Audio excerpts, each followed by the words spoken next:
Hello friends, welcome back to college math academy. आज की इस क्लास में हम जो टॉपिक डिस्कस करेंगे वो है बिजनेस साइकिल। हम लोग बिजनेस साइकिल को स्टार्ट करने से पहले बिजनेस साइकिल के दो और नाम हैं, उनको जान लेते हैं। देखिए, बिजनेस साइकिल को ट्रेड साइकिल भी कहते हैं और बिजनेस साइकिल को इकोनॉमिक साइकिल भी कहते हैं। अब हम बिजनेस साइकिल को एक सिंपल सी डेफिनेशन की हेल्प से समझेंगे, जो कि ये है: business cycle is fluctuations in macro economic variables. पहली बात तो ये देखिए, ये डेफिनेशन कंप्लीट नहीं है, मैं इसे कंप्लीट करूंगा थोड़ा सा समझाने के बाद। अब इस डेफिनेशन की बात करते हैं। ये डेफिनेशन ये कहती है कि business cycle macro economic variables में होने वाला फ्लक्चुएशंस है। यानी कि अगर मैक्रो इकोनॉमिक वेरिएबल्स में फ्लक्चुएशंस होते हैं तो उसे हम बिजनेस साइकिल कहते हैं। अब यहाँ पर हमें दो बात पता होनी चाहिए अच्छे से कि फ्लक्चुएशन का यहाँ पर क्या मतलब है। बेसिकली ये फ्लक्चुएशंस हैं और हमें पता होना चाहिए मैक्रो इकोनॉमिक वेरिएबल्स क्या होते हैं। तो देखिए, मैक्रो इकोनॉमिक वेरिएबल्स वो वेरिएबल्स होते हैं जिनका इम्पैक्ट पूरी इकोनॉमी पे पड़ता है। यहाँ पर मैंने मैक्रो इकोनॉमिक वेरिएबल्स की कुछ एग्जांपल्स लिए हैं। ये 6 एग्जांपल्स हैं: जीडीपी, इसे आप नेशनल इनकम या फिर नेशनल आउटपुट कह सकते हो, और price level, employment, wage rate, rate of interest and investment. अब ये जो 6 एग्जांपल्स हैं, इनके अलावा कुछ और एग्जांपल्स भी हो सकते हैं, और ये 6 के 6 मैक्रो इकोनॉमिक वेरिएबल्स एक दूसरे से रिलेटेड हैं। अगर जीडीपी में चेंज हो जाता है तो उनका इंपैक्ट इन सभी पे पड़ेगा। अब देखिए, जो मैक्रो इकोनॉमिक वेरिएबल्स हैं, इनकी एक एवरेज ग्रोथ होती है और इनकी एक एक्चुअल ग्रोथ होती है। अगर एक्चुअल ग्रोथ और एवरेज ग्रोथ एक दूसरे के इक्वल हैं तो इकोनॉमी में फिर कोई प्रॉब्लम नहीं है, इकोनॉमी में सब कुछ चलता रहेगा ठीक ठाक। बट अगर एक्चुअल ग्रोथ एवरेज ग्रोथ के इक्वल नहीं है, और जब मैक्रो इकोनॉमिक वेरिएबल्स की एक्चुअल ग्रोथ एवरेज ग्रोथ के इक्वल नहीं होती है, ज्यादा होती है या फिर कम होती है, तो इस सिचुएशन को हम लोग फ्लक्चुएशंस कहते हैं। You can say fluctuations is a situation in which actual growth of macro economic variables is not is equal to average growth of macro economic variables. अब देखिए, जो एवरेज ग्रोथ है उसको हम लोग लॉन्ग टर्म ग्रोथ भी कहते हैं। तो हमारी जो बिजनेस साइकिल की प्रॉपर डेफिनेशन बनती है, तो आई थिंक आपको ये समझ में आ गया होगा कि मैक्रो इकोनॉमिक वेरिएबल्स क्या है, फ्लक्चुएशंस क्या है और बिजनेस साइकिल क्या है। अब हम लोग बिजनेस साइकिल को एक डायग्राम की हेल्प से समझेंगे। हम लोग बिजनेस साइकिल को इस डायग्राम की हेल्प से समझेंगे। देखिए, इस डायग्राम में मैंने हॉरिजॉन्टल एक्सिस पे यानी एक्स एक्सिस पे टाइम को दिखाया है और वर्टिकल एक्सिस पे यानी वाई एक्सिस पे जीडीपी को दिखाया है। सबसे पहले हम लोग इस लाइन को समझते हैं। ये लाइन क्या है? देखिए, यहाँ पर एक सीधी लाइन जा रही है ये। अब ये जो सीधी लाइन जा रही है, ये लाइन क्या बता रही है? लाइन देखिए ऊपर की तरफ जा रही है। तो ये लाइन बता रही है जैसे जैसे टाइम बढ़ रहा है वैसे वैसे जीडीपी भी बढ़ रही है। तो ये लाइन एक पॉजिटिव रिलेशनशिप दिखा रही है जीडीपी में और टाइम में। इस लाइन के थ्रू हम लोगों ने जीडीपी की एवरेज ग्रोथ को दिखाया है, और एवरेज ग्रोथ को आप लोग लॉन्ग टर्म ग्रोथ भी कह सकते हो और ट्रेंड लाइन भी बोल सकते हो। इस लाइन को आप ग्रोथ ट्रेंड भी बोल सकते हो। अब ये वाली जो लाइन है, ये लाइन, इस लाइन को हम लोग बोलते हैं एक्चुअल ग्रोथ लाइन। ये वाली लाइन, ये जो लाइन ऊपर नीचे जा रही है, ये जीडीपी की एक्चुअल ग्रोथ को दिखा रही है। तो ये बात पहले आप अपने दिमाग में फिट कर लीजिएगा। ये वाली लाइन जीडीपी की एक्चुअल ग्रोथ को दिखा रही है, ये सीधी लाइन जीडीपी की एवरेज ग्रोथ को दिखा रही है।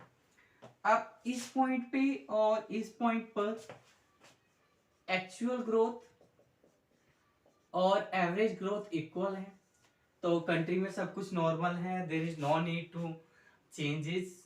बट इन दो पॉइंट्स को छोड़कर अगर आप बाकी पॉइंट्स को देखोगे तो एक्चुअल ग्रोथ और एवरेज ग्रोथ इक्वल नहीं है।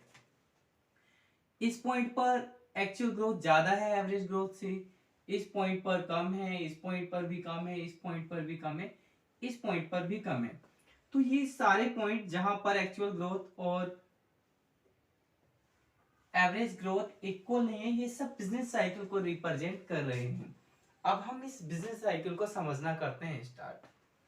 देखिए हम लोग यहाँ पर एक पॉइंट लेते हैं, इस पॉइंट को बोलते हैं पीक। पीक शायद छोटा है, आपको दिख नहीं रहा होगा, मैं थोड़ा बड़ा लिख देता हूं।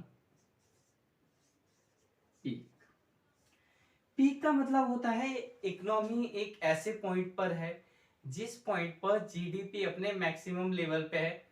जीडीपी इससे ज्यादा नहीं हो सकती है, जीडीपी अपने मैक्सिमम लेवल पे है। बट इकोनॉमी में ये सिचुएशन परमानेंट नहीं रहती है। ऐसा हमेशा नहीं होता है कि जीडीपी की ग्रोथ रेट अपने मैक्सिमम लेवल पर ही हो। इसमें गिरावट आने लगती है, इसमें चेंजेस आने लगते हैं, और जब चेंजेस आने लगते हैं तो जीडीपी की ग्रोथ रेट नीचे आने लगती है, मतलब जीडीपी की ग्रोथ रेट गिरने लगती है।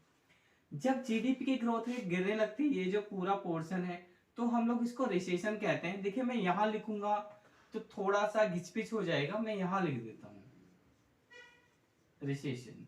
रिसेशन ये वाला पोर्शन है, ये वाला पोर्शन। बट जब आप एग्जाम में लिखोगे तो फिर आपको यहां ऐसे ही लिखना पड़ेगा, रिसेशन। ठीक है, अब देखिए क्या हुआ, रिसेशन में जीडीपी की ग्रोथ रेट कम हो रही है, बट अब ये एवरेज ग्रोथ से ऊपर ही है। बट जब ये कम होते होते एवरेज ग्रोथ से भी नीचे आ जाएगी, तो इस सिचुएशन को आप बोलोगे डिप्रेशन।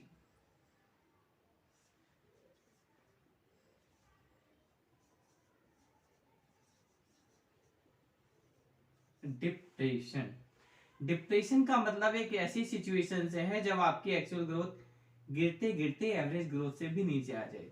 यहाँ पर एक बहुत इंपॉर्टेंट बात है, कुछ लोगों को लगता है कि डिप्रेशन और रिसेशन एक ही होते हैं, बट ऐसा नहीं है। देखिए रिसेशन और डिप्रेशन में एक सिमिलरिटी तो है, सिमिलरिटी ये है दोनों में ही जीडीपी ग्रोथ रेट गिरती है, बट ये सेम नहीं है, ये अलग है। अलग कैसे है?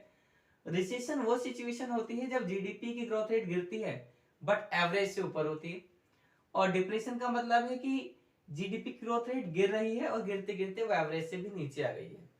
तो जीडीपी की ग्रोथ रेट गिरती रहती है, लेकिन ऐसा नहीं होगा कि ये हमेशा गिरती रहेगी। देयर इज नथिंग परमानेंट, कुछ भी परमानेंट नहीं होता है। अब ये गिरते गिरते अपने मिनिमम पॉइंट पे आ जाएगी। जैसे इसका मैक्सिमम लेवल था ऐसे ही इसका एक मिनिमम लेवल होगा। इस मिनिमम लेवल को हम लोग बोलते हैं स्लम्प। स्लम्प का मतलब एक ऐसे पॉइंट से है जिस पॉइंट पर जीडीपी की ग्रोथ रेट अपने मिनिमम पॉइंट पे है, वो इससे कम नहीं हो सकती है। अब देखिए होता क्या है, जो इकोनॉमी है, अगर इकोनॉमी स्लम्प की सिचुएशन में है, जीडीपी अपने मिनिमम लेवल पे है, तो ये कंडीशन इकोनॉमी के लिए बहुत ही ज्यादा डेंजरस होती है। तो गवर्नमेंट क्या करती है, सिचुएशन को करेक्ट करने के लिए कुछ पॉलिसीज को इम्प्लीमेंट करती है। जब हम पॉलिसीज को इम्प्लीमेंट करती है, वो कौन सी पॉलिसी है वो फिलहाल हम इस वीडियो में डिस्कस नहीं कर रहे हैं, उसके लिए काफी सारी चीजें होती हैं, बहुत ही बड़ा टॉपिक है। इवन वो एक वीडियो में कवर भी नहीं होगा, 15 से 20 वीडियो लग जाएंगे। धीरे धीरे अलग अलग टॉपिक्स में, अलग अलग वीडियो में आप देखोगे उन पॉलिसीज को। तो गवर्नमेंट जब कुछ पॉलिसीज इंप्लीमेंट करती है तो क्या होता है, जीडीपी की ग्रोथ रेट फिर बढ़ने लगती है। ये बढ़ने लगती है और ये ऊपर की तरफ आती है। तो देखिए बढ़ रही है, बढ़ रही है, बढ़ रही है, ऊपर की तरफ आ रही है। जब जीडीपी ग्रोथ रेट बढ़ने लगती है, जो ये वाला पोर्शन है, तो इसको हम रिकवरी बोलते हैं, रिकवरी। ठीक है, और जब ये बढ़ते बढ़ते बढ़ते बढ़ते एवरेज से ऊपर आ जाती है, तो हम इसको बोलते हैं एक्सपेंशन।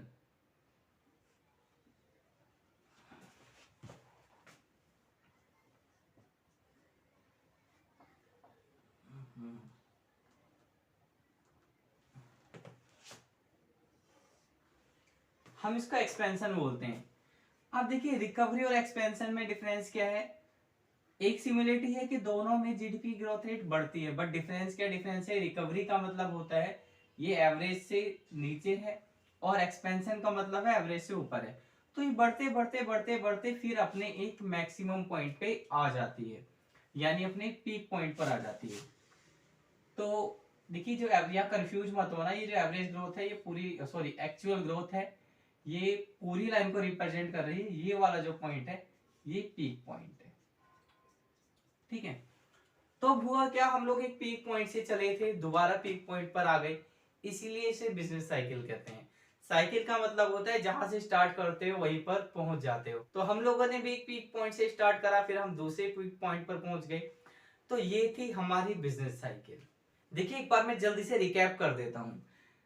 एक पीक पॉइंट होता है इकोनॉमी में, पीक पॉइंट का मतलब जीडीपी अपने मैक्सिमम लेवल पे है, लेकिन फिर वो गिरने लगती है, जीडीपी की ग्रोथ रेट गिरने लगती है तो उसको रिसेशन कहते हैं। और जब वो गिरते गिरते एवरेज ग्रोथ से नीचे पहुंच जाती है तो उसको डिप्रेशन कहते हैं।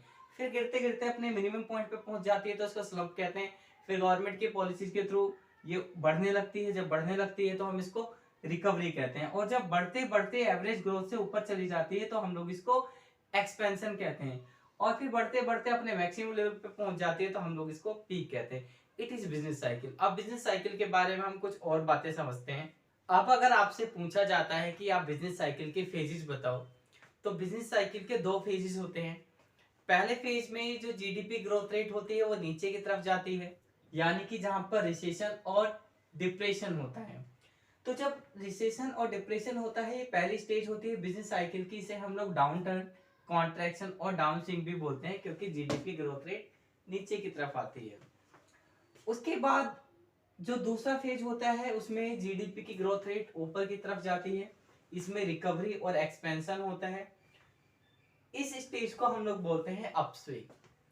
अब अगर आपसे कोई पूछता है कि आप बिजनेस साइकिल के टर्निंग पॉइंट बताओ, तो बिजनेस साइकिल के दो टर्निंग पॉइंट होते हैं। पहला पॉइंट तो होता है जहां पर जीडीपी अपने मैक्सिमम लेवल पे होती है, जिसको हम लोग बोलते हैं पीक। इसको बूम भी बोला जाता है, इसको प्रॉस्पेरिटी भी बोला जाता है। दूसरा टर्निंग पॉइंट होता है जहां पर जीडीपी अपने मिनिमम लेवल पे होती है, इसको स्लंप बोला जाता है या फिर इसको ट्रॉफ भी बोला जाता है। अब मिलते हैं नेक्स्ट वीडियो में। नेक्स्ट वीडियो में हम लोग बिजनेस साइकिल को और डिटेल में समझेंगे। Till then good bye.